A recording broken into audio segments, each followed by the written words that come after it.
Vous avez écrit le livre Révolution en biologie et médecine, la navette l'assaut du ribosome, cible thérapeutique des cancers et du paludisme.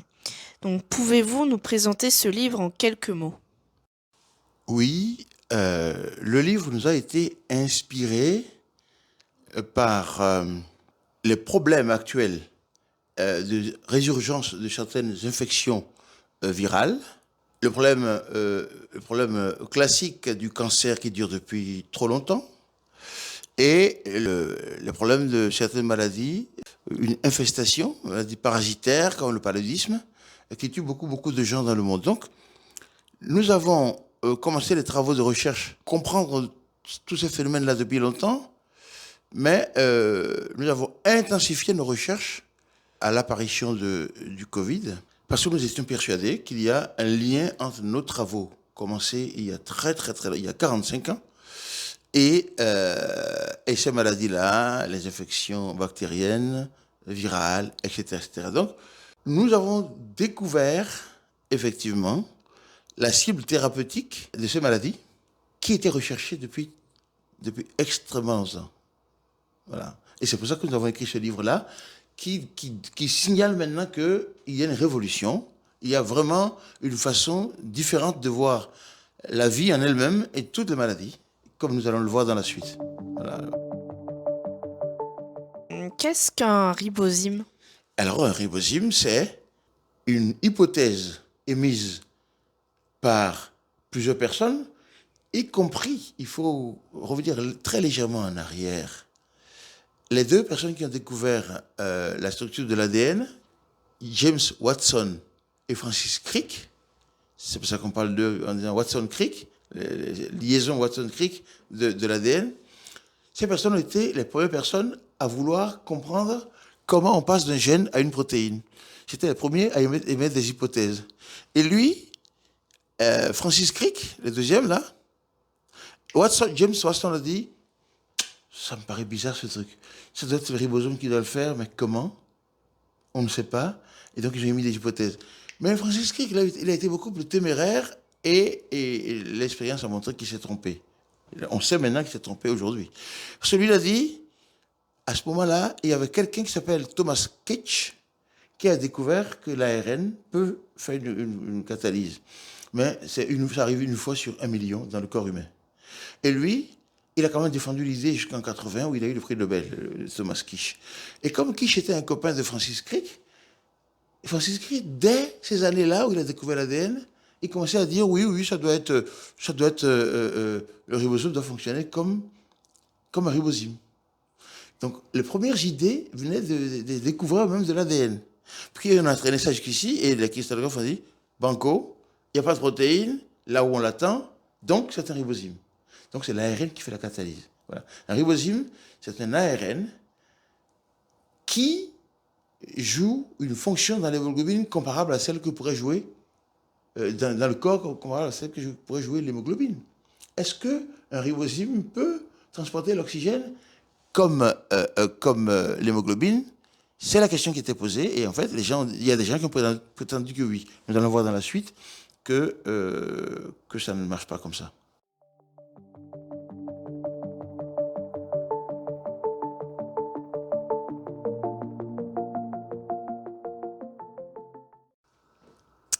Donc, vous allez nous expliquer du coup pourquoi le ribosome est différent d'un ribosome, c'est ça? Oui, je vais vous expliquer. Je vais vous expliquer pourquoi le ribosome est différent du ribosome. En réalité, dans le monde vivant, l'ARN n'intervient presque jamais. Or, la question qui est posée, c'est ici, c'est quoi? C'est que, qu'il soit ribosome ou qu'il soit ribosome, qu'il soit un acteur ribosome, l'ARN pur, sans aucune intervention de protéines, ou qu'il soit le ribosome qui amène la participation d'acides nucléiques, ARN, et de protéines, quel que soit l'acteur, il doit jouer ici. C'est-à-dire, dans le monde vivant, la mémoire est ici, ADN c'est la mémoire, il est copié pour donner un messager, parce que lui, il est précieux, il est dans le noyau, il ne sort pas du noyau. mais il est copié dans le noyau pour donner un ARN messager qui, lui, sort du noyau pour aller à l'extérieur, s'exposer au danger qu'il y a dans le cytoplasme. Et lui, pourquoi on appelle messager? Parce que c'est la copie conforme, authentique de l'ADN. Mais lui, il est à un seul brin, alors que l'ADN est à 2 brins. Et ce seul brin-là va donner toutes les protéines que nous allons voir ici comme catalyseurs ou comme acteurs. Catalyseur, acteur, c'est l'hémoglobine ou l'insuline. Catalyseur, c'est par exemple les protéases que nous utilisons pour digérer les aliments, les pepsines, etc. Et donc, on sait tout ce qui se passe dans ce secteur-là. On sait tout ce qui se passe jusqu'ici. Mais ici, il manque un élément qu'on n'a jamais trouvé depuis la découverte de l'ADN. Quelle est l'étape, la toute dernière étape, qui permet à un gène d'être converti en protéine? On ne connaît pas.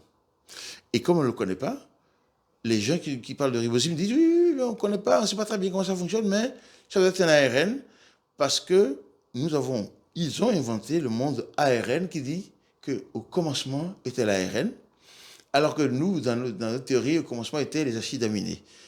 Si c'est Dieu qui a créé l'humain, eh bien Dieu a commencé par créer des éléments élémentaires qui se sont agrégés après pour former des choses plus compliquées. Voilà.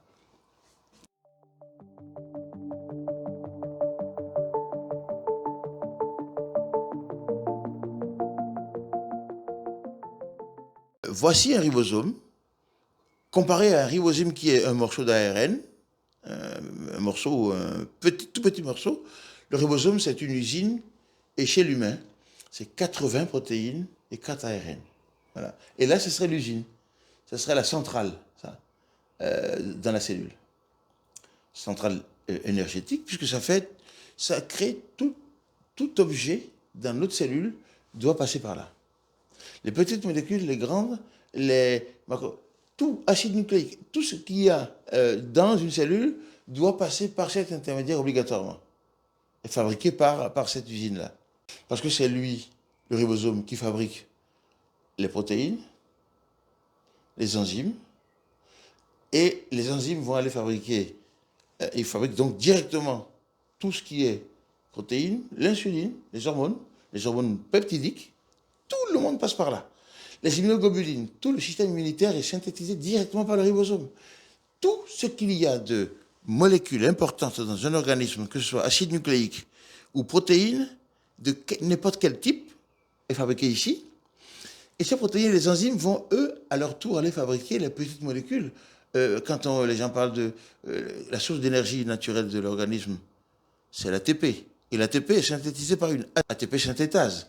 C'est le ribosome qui fabrique tous ces gens-là. Donc, toute molécule, petite ou grande, ou toute macromolécule, moyenne ou trop grosse ou énorme, est fabriquée par le ribosome, qui fabrique également toutes les protéines ribosomales. Les 80 protéines sont synthétisées sur le ribosome. Voilà. Y compris si un jour on découvre qui est le vrai cœur du réacteur, quelle est la protéine parmi les 80 qui fait tourner la machine, eh bien, cette protéine-là, elle fait les 79 autres, mais elle se fait elle-même à partir de son propre gène. Elle serait autocatalytique. Ça ramène un petit peu à une notion de sacré, parce que s'il y a quelqu'un qui crée tout le monde et qui se crée lui-même, eh bien là, on rentre au cœur de la biologie. C'est pour ça que le livre s'appelle Révolution aussi, parce qu'il y a des concepts nouveaux qui apparaissent dans ce livre-là. Voilà.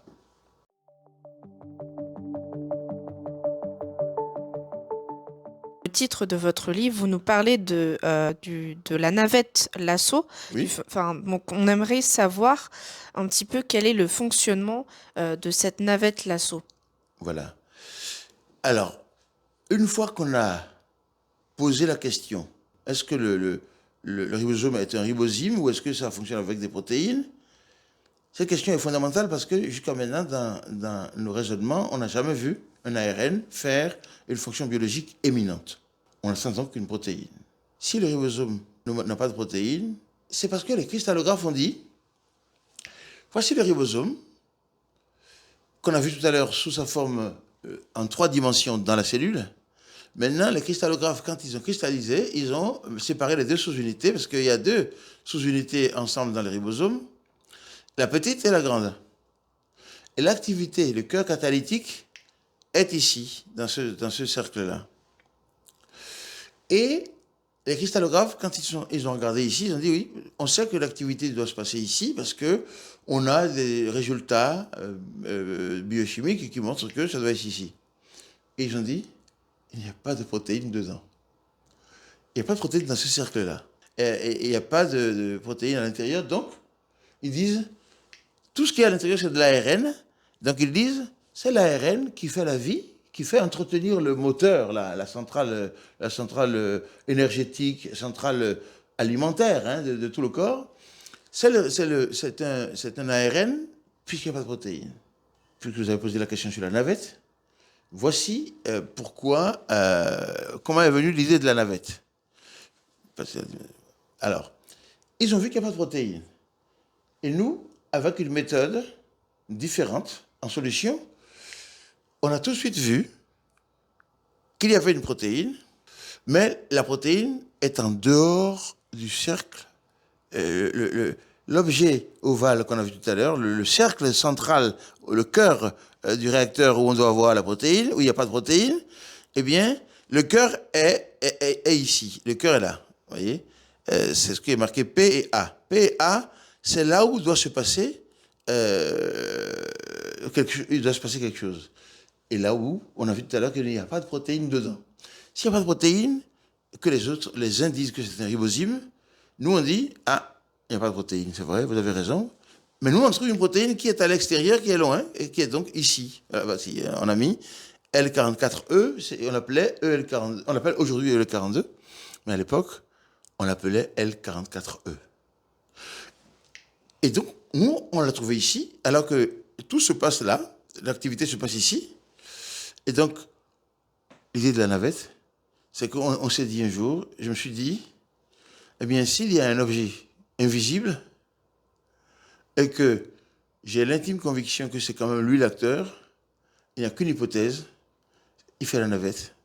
Et quand il passe, les autres ne voient pas avec leur méthode, et nous, on la voit avec notre méthode, mais on la voit loin quand même. On la voit loin parce qu'elle est ici, alors que tout se passe ici, dans ce coin-là. C'est assez loin. Hein. On a mis qu'il y a 38 angstroms entre l'endroit où se trouve l'acteur, EL42, et l'endroit où il est censé agir. C'est énorme, hein. C'est énorme. Voilà. Donc voilà de là qu'est venue l'idée, et donc qu'on a creusé après. Et donc maintenant, je vous donne juste les résultats. Je ne vais pas vous embêter avec toutes les... Nous avons une trentaine d'expériences, ensuite, qui démontrent que on ne peut pas se tromper. La protéine qui est ici, son rôle, c'est de venir agir ici. Et ce rôle-là ne peut être compatible qu'avec un statut de navette, c'est-à-dire qui va là-bas et qui revient. Et même on a dit, pour être une navette, pour s'étendre à ce point, il faut être comme un lasso, c'est-à-dire que il faut lancer comme les cavaliers peuvent lancer, les cow-boys peuvent lancer un lasso pour attraper une vache. Eh bien, il faut que ça fonctionne. Donc, c'est voilà de là que vient l'idée. Alors, l'image suivante, elle nous dit que quand nous avons trouvé la protéine tout de suite, nous sommes allés voir dans les banques de protéines, nous avons vu que c'est la seule, sur les 80 protéines qu'il y a dans l'organisme, dans le ribosome humain, c'est la seule protéine qui ait une forme aussi allongée. Tout le monde est globulaire, ou plus ou moins, mais elle est phénoménale. Elle n'a aucune structure. Les gens qui travaillent un peu sur les protéines m'ont dit, mais comment ça se passe? Il n'y a aucune structure. Il n'y a pas de feuillet bêta ici, il n'y a pas d'hélice alpha. Le seul coin qui est un peu structuré, c'est ici, avec un morceau d'hélice. Tout le reste, ça ne concerne pas la protéine, puisque c'est la queue de la protéine qui sert d'ancrage sur le ribosome. C'est par là que ça se fixe et ça agit sur toute la longueur. Là. Énorme, c'est énorme. Hein, voilà. Si la protéine est ici, et que l'endroit où la protéine agit est ici, ça veut dire que la protéine se déploie jusque-là pour agir. Ça signifie que la protéine doit avoir une forme très allongée, en étant fixée de ce côté pour basculer ici. Donc, il y a un phénomène de mouvement de bascule. Ça veut dire que la protéine doit être fermement ancrée. Donc, on a montré ici, mais on ne voit pas très bien, mais on fermement ancrée de ce côté pour basculer là-bas.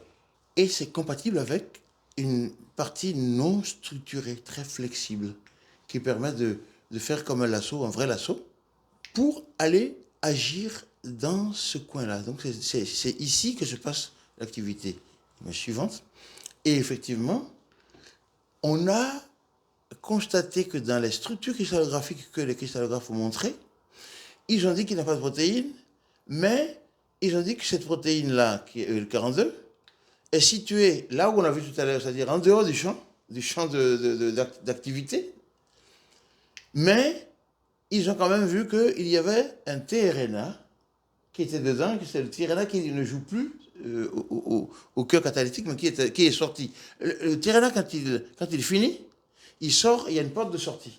Il y a une porte d'entrée sur le ribosome pour le tRNA, pour participer à l'activité. Et donc, on entre, on va au milieu et on agit. Et puis après, quand on a fini, hop, on sort. Et c'est donc la sortie ici. Donc, ils se disent, bah oui, votre truc là. Bah, et effectivement, il est avec un tRNA, qui est un acteur excessivement important du ribosome, mais il interagit avec l'acteur lorsqu'il a fini le job, qu'il est à la sortie, donc il n'intervient pas au cœur catalytique. Voilà l'histoire.